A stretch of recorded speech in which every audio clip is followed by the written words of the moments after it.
ನಮಸ್ಕಾರ ಸ್ನೇಹಿತರೆ, ನಾನು ನಾಗೇಶ್ ತಳವಾರ್. ಪ್ರಜಾಸ್ತ್ರ ಡಿಜಿಟಲ್ ಮೀಡಿಯಾಗೆ ತಮಗೆಲ್ಲರೂ ಸಹಿತನು ಸ್ವಾಗತ. ಕರ್ನಾಟಕ ರಾಜಮನೆತನಗಳಲ್ಲಿ ಬಾದಾಮಿ ಚಾಲುಕ್ಯ ಮನೆತನವು ಸಹಿತನು ಅತ್ಯಂತ ಪ್ರಸಿದ್ಧವಾದಂತಹ ರಾಜಮನೆತನ. ಆ ರಾಜಮನೆತನ ವಾತಾಪಿ ಅಂತೇಳಿ ಅದರ ರಾಜಧಾನಿಯನ್ನು ಮಾಡಿಕೊಂಡು ಆಳ್ವಿಕೆಯನ್ನು ಮಾಡ್ತಾ ಇತ್ತು. ಇವತ್ತು ಅದು ಬಾಗಲಕೋಟೆ ಜಿಲ್ಲೆಯ ಬಾದಾಮಿ ಇದೆ. ಸೊ ಆ ಬಾದಾಮಿ ಚಾಲುಕ್ಯರ ಒಂದು ವಿಸ್ತಾರ ರಾಜಮನೆತನ ಎಷ್ಟು ಮಟ್ಟಿಗೆ ಹೋಗಿತ್ತು ಅಂದ್ರೆ ಇವತ್ತಿನ ಸೊಲಾಪುರ ತನಕನೂ ಅದು ವಿಸ್ತರಣೆ ಮಾಡಿಕೊಂಡಿತ್ತು ಅನ್ನುವಂಥದ್ದು. ಈಗ ನಾನು ನಿಂತ್ಕೊಂಡಿರುವಂತಹ ಸ್ಥಳ ಏನಿದೆ ಇದು ಕೂಡ್ಲ ಅನ್ನುವಂಥದ್ದು. ಸೊಲಾಪುರ ಜಿಲ್ಲೆಯ ದಕ್ಷಿಣ ಸೊಲಾಪುರ ತಾಲೂಕಿನ ವ್ಯಾಪ್ತಿಗೆ ಒಳಪಡುವಂತಹ ಕೂಡ್ಲದಲ್ಲಿದ್ದೀನಿ. ಇಲ್ಲಿರುವಂಥದ್ದು ಕೂಡ್ಲ ಸಂಗಮೇಶ್ವರ ದೇವಸ್ಥಾನ ಅನ್ನುವಂಥದ್ದು. ಬಾದಾಮಿ ಚಾಲುಕ್ಯರ ಕಾಲಘಟ್ಟದಲ್ಲಿ ಇದನ್ನ ಸ್ಥಾಪನೆ ಮಾಡಲಿ. ತುಂಬಾ ಅದ್ಭುತವಾದಂತಹ ಇದೊಂದು ದೇವಸ್ಥಾನ ಇದೆ. ಇಲ್ಲಿರುವಂತಹ ಪ್ರದೇಶವನ್ನ ನೋಡಿದ್ರೆ, ಇಲ್ಲಿರುವಂತಹ ಲಿಂಗ ಮೂರ್ತಿಗಳನ್ನೆಲ್ಲ ನೋಡಿದ್ರೆ, ಆ ಸಂದರ್ಭದಲ್ಲಿ ಕಟ್ಟಿರುವಂತಹ ಬಾದಾಮಿ ಚಾಲುಕ್ಯರ ಶೈಲಿ ಏನಿದೆ, ಇದು ನಾವೇನು ಸೋಮೇಶ್ವರ ದೇವಸ್ಥಾನದ ಶೈಲಿಯಲ್ಲೇ ಈ ಒಂದು ದೇವಸ್ಥಾನವನ್ನು ಕಟ್ಟಿದ್ದಾರೆ ಅಂತ ಹೇಳಲಾಗುತ್ತೆ. ಹಾಗಾಗಿ ತುಂಬಾ ಇಲ್ಲಿರುವಂತಹ ಎಲ್ಲ ಪ್ರತಿಯೊಂದು ಕಲ್ಲುಗಳು, ಕೆತ್ತನೆಗಳು, ಇಲ್ಲಿರುವಂತಹ ವಾಸ್ತುಶಿಲ್ಪವನ್ನ ನೋಡಿದ್ರು ಸಹಿತನು ತುಂಬಾ ಅದ್ಭುತವಾದಂಥದ್ದು. ಇಲ್ಲಿ ನಮ್ಮ ಹಿಂದ್ಗಡೆ ಎಲ್ಲ ನೋಡ್ತೀರಿ ನಾಗರ ಶೈಲಿ ಯಾವಂತ ಇದೆ. ಇದು ಇಡೀ ಪ್ರಾಂಗಣ. ನಾವು ಇಲ್ಲಿ ಮೇಲ್ಗಡೆ ನೋಡಿದ್ರೆ ಟಾಪ್ ಅಲ್ಲಿ ಸಹಿತ ಇದೇನಾಗಿದೆ, ಕೆಲವೊಂದು ಏನು ಕಾರಣಾಂತರಗಳಿಂದ, ಇನ್ಯಾರ್ದೋ ದಾಳಿಯಿಂದ, ಹಾವಳಿಯಿಂದ ಮೇಲೆ ಚಾವಣಿ ಎಲ್ಲವೂ ಸಹಿತ ಕಿತ್ಕೊಂಡು ಹೋಗಿದೆ ಅಂತ ಹೇಳಿದ್ದಾರೆ. ನಾವು ಈ ದೇವಸ್ಥಾನಕ್ಕೆ ಸಂಬಂಧಪಟ್ಟಂತಹ ಪೂಜಾರಿಗಳ ಜೊತೆ ಮಾತನಾಡಿದಾಗ ಈ ದೇವಸ್ಥಾನದ ವಿಶೇಷತೆ ಏನು, ಯಾವ ಸಂದರ್ಭದಲ್ಲಿ ಸ್ಥಾಪನೆ ಆಯಿತು, ಇವಾಗ ಯಾವ ಸಂದರ್ಭದಲ್ಲಿ ಇಲ್ಲೆಲ್ಲ ಜಾತ್ರೆಯನ್ನು ನಡೆಯುತ್ತೆ, ಯಾವ ಭಾಗದಿಂದ ಇಲ್ಲೆಲ್ಲ ಭಕ್ತರೆಲ್ಲ ಬರ್ತಾರೆ ಅನ್ನುವಂಥದ್ದು. ಈಗೇನಾಗಿದೆ, ಟಾಕ್ಲಿ ಮತ್ತೆ ಸೊಲಾಪುರ, ಏನ್ ದಕ್ಷಿಣ ಸೊಲಾಪುರ ಅಂತ ಅದರ ಮಧ್ಯದಲ್ಲಿ ಇರುವಂತಹ ಈ ಒಂದು ದೇವಸ್ಥಾನ ಕೂಡ್ಲ. ಒಂದು ಕಡೆ ಏನಾದ್ರೆ ಕರ್ನಾಟಕದ ಅತ್ಯಂತ ಪ್ರಸಿದ್ಧವಾದಂತಹ ಭೀಮಾ ನದಿ ಇದೆ, ಇನ್ನೊಂದು ಸೀನಾ ನದಿ. ಈ ಎರಡು ನದಿಗಳ ಸಂಗಮವಾಗಿರೋದ್ರಿಂದ ಇಲ್ಲಿ ಕೂಡ್ಲ ಅನ್ನುವಂಥದ್ದು, ಅಂದ್ರೆ ಕೂಡಿಕೊಂಡಿರೋದ್ರಿಂದ ಇದನ್ನ ಕೂಡ್ಲ ಅನ್ನುವಂಥದ್ದು.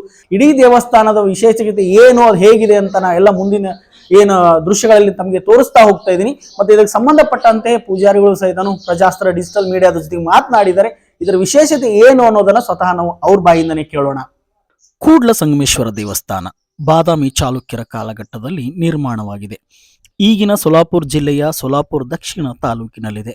ಅತ್ಯಂತ ಸುಂದರವಾದ ಈ ದೇಗುಲ ಕರ್ನಾಟಕದ ಅತ್ಯಂತ ಪ್ರಸಿದ್ಧ ರಾಜಮನೆತನಗಳಲ್ಲಿ ಒಂದಾದ ಬಾದಾಮಿ ಚಾಲುಕ್ಯರ ಕಾಲದಲ್ಲಿ ನಿರ್ಮಿಸಲಾಗಿದೆ.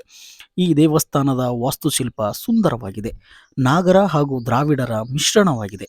ಇದನ್ನ ವೇಷರ ಶೈಲಿ ಅಥವಾ ದಕ್ಷಿಣಾತ್ಯ ಶೈಲಿ ಎಂದು ಸಹ ಕರೆಯಲಾಗುತ್ತೆ. ಕಲ್ನಾರ್ನಿಂದ ಕೆತ್ತಿದ ಗುಹಾಂತರ ಗುಡಿಗಳು ನೋಡುಗರ ಕಣ್ಮನ ಸೆಳೆಯುತ್ತವೆ. ಅಂತಹ ಸುಂದರ ಕೆತ್ತನೆಯ ದೇಗುಲಗಳಲ್ಲಿ ಇದು ಒಂದಾಗಿದೆ. ಇದರ ವಿಶೇಷತೆಯ ಬಗ್ಗೆ ದೇವಸ್ಥಾನದ ಪೂಜಾರಿ ಸುದೀಪ್ ಅವರು ಪ್ರಜಾಸ್ತ್ರ ಡಿಜಿಟಲ್ ಮೀಡಿಯಾದೊಂದಿಗೆ ಮಾತನಾಡಿದ್ದಾರೆ.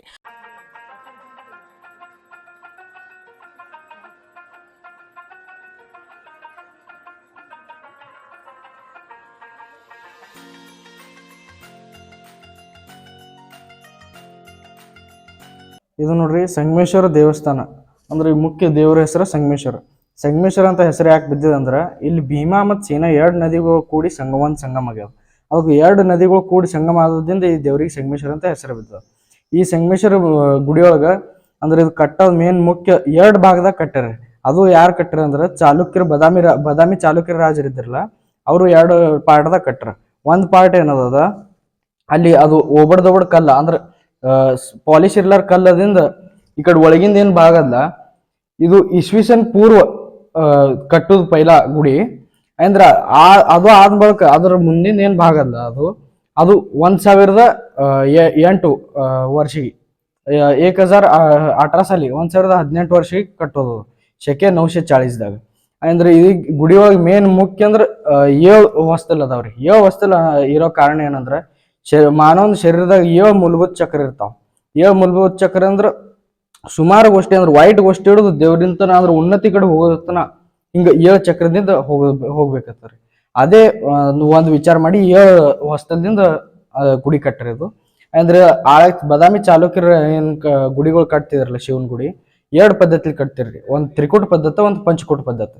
ತ್ರಿಕೂಟ ಪದ್ಧತಿಯಾಗ ಅಂದ್ರ ಮೇನ್ ಮುಖ್ಯ 3 ಲಿಂಗ ಇರ್ತೀವಿ.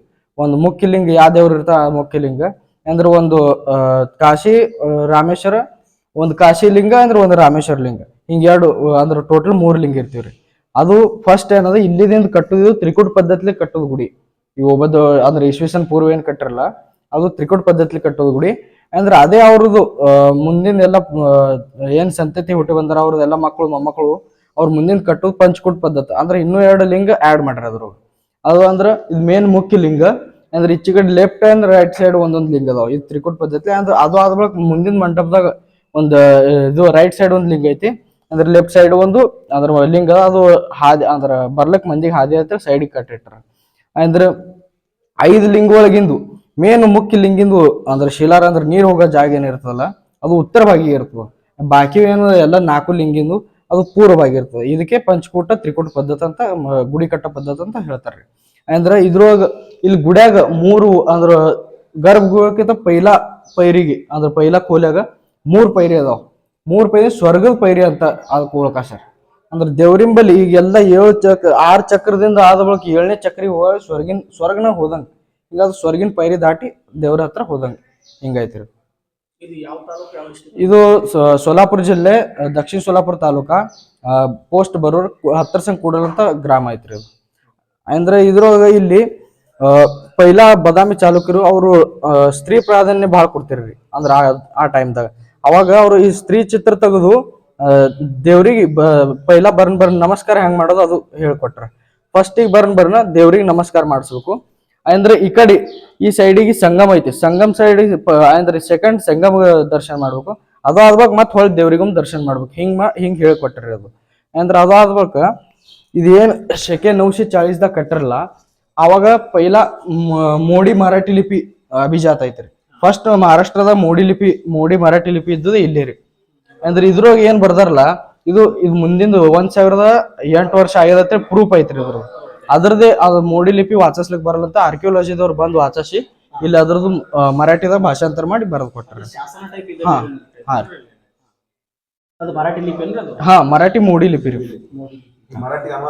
ಹಾ ಅಂದ್ರೆ ಇದ್ರ ಈಗ ವರ್ಷನಾಗ 2 ಟೈಮ್ ಡೈರೆಕ್ಟ್ ಏನು ಹೊಸ್ತಲ್ ಅದಾವಲ್ಲ ಅಲ್ಲಿದಿಂದ ಡೈರೆಕ್ಟ್ ಸೂರ್ಯದು ಕಿರಣ ಫಸ್ಟ್ ಇದು ದೇವ್ರಿನ ಪಿಂಡಿನ ಮೇಲೆ ಬರ್ತದೆ 2 ಟೈಮ್ ಅದು ಒಮ್ಮೆ ಉಗಾದಿ ಟೈಮಿಗೆ ಉಗಾದಿ ಮರುದಿನ ಇಲ್ಲಾಂದ್ರೆ ಮೊದಲಿನ ದಿನ ಅಂದ್ರೆ ಒಮ್ಮೆ ಸೆಪ್ಟೆಂಬರ್ ಟೈಮ್ದಾಗ ಅದು ಯಾವಾಗ ಬೀಳ್ತೋ ಅದೇನೋ ಫಿಕ್ಸ್ ಏನು ಡೇಟ್ ಗೊತ್ತಿಲ್ಲ ಜಾತ್ರೆ ಸಂಗಮೇಶ್ವರ ಜಾತ್ರೆ ಸಂಕ್ರಾಂತಿ ಆಗ್ತಾರೆ ಇದಿಷ್ಟು ಸ್ನೇಹಿತರೆ ಏನು ಕೂಡ್ಲ ದೇವಸ್ಥಾನದ ವಿಶೇಷ ಬಾದಾಮಿ ಚಾಲುಕ್ಯರ ಕಾಲಘಟ್ಟದಲ್ಲಿ ಇಲ್ಲಿ ತನಕ ರಾಜ್ಯ ವಿಸ್ತರಣೆ ಆಗಿತ್ತು ಅನ್ನೋದಕ್ಕೆ ಇದಕ್ಕೆ ನಮಗೆ ಸಾಕ್ಷಿ ಪ್ರಜ್ಞೆಯಾಗಿ ಈ ದೇವಸ್ಥಾನ ನಮಗೆ ಕಾಣಿಸುತ್ತೆ ಕರ್ನಾಟಕದಿಂದ ಬರುವಂತವರಿಗೆ ಏನ್ ಧೂಳ್ಕೇಡಿದೆ ಧೂಳ್ಕೇಡ್ ನಂತರ ಟಾಕ್ಳಿ ನಂತರ ಬರೋಲ್ದಿಂದ ಇಲ್ಲಿ ಬಂತಂದ್ರೆ ಹತ್ರ ಸಂಘ ಆ ನಂತರ ಕೂಡ್ಲ ಅನ್ನುವಂತಹ ದೇವಸ್ಥಾನ ಬರುತ್ತೆ ಇಲ್ಲಿರುವಂಥದ್ದೇ ಕೂಡ್ಲ ಸಂಗಮ ದೇವಸ್ಥಾನ ಅನ್ನುವಂಥದ್ದು ಹಾಗಾಗಿ ಸೋಲಾಪುರದಿಂದ ಬರೋರಿಗೂ ನಿಯರ್ ಆಗುತ್ತೆ ಕರ್ನಾಟಕದಿಂದ ಬರುವ ಅಂದ್ರೆ ಬಾರ್ಡರ್ ಅಲ್ಲಿ ಇರೋದ್ರಿಂದ ಅದು ತುಂಬಾ ವಿಶೇಷವಾಗಿರುವಂಥದ್ದು ನಮ್ಮ ಭಾಗದ ಜನರು ಯಾರು ಈ ದೇವಸ್ಥಾನವನ್ನು ನೋಡಿಲ್ಲ ಇಲ್ಲಿ ಬಂದು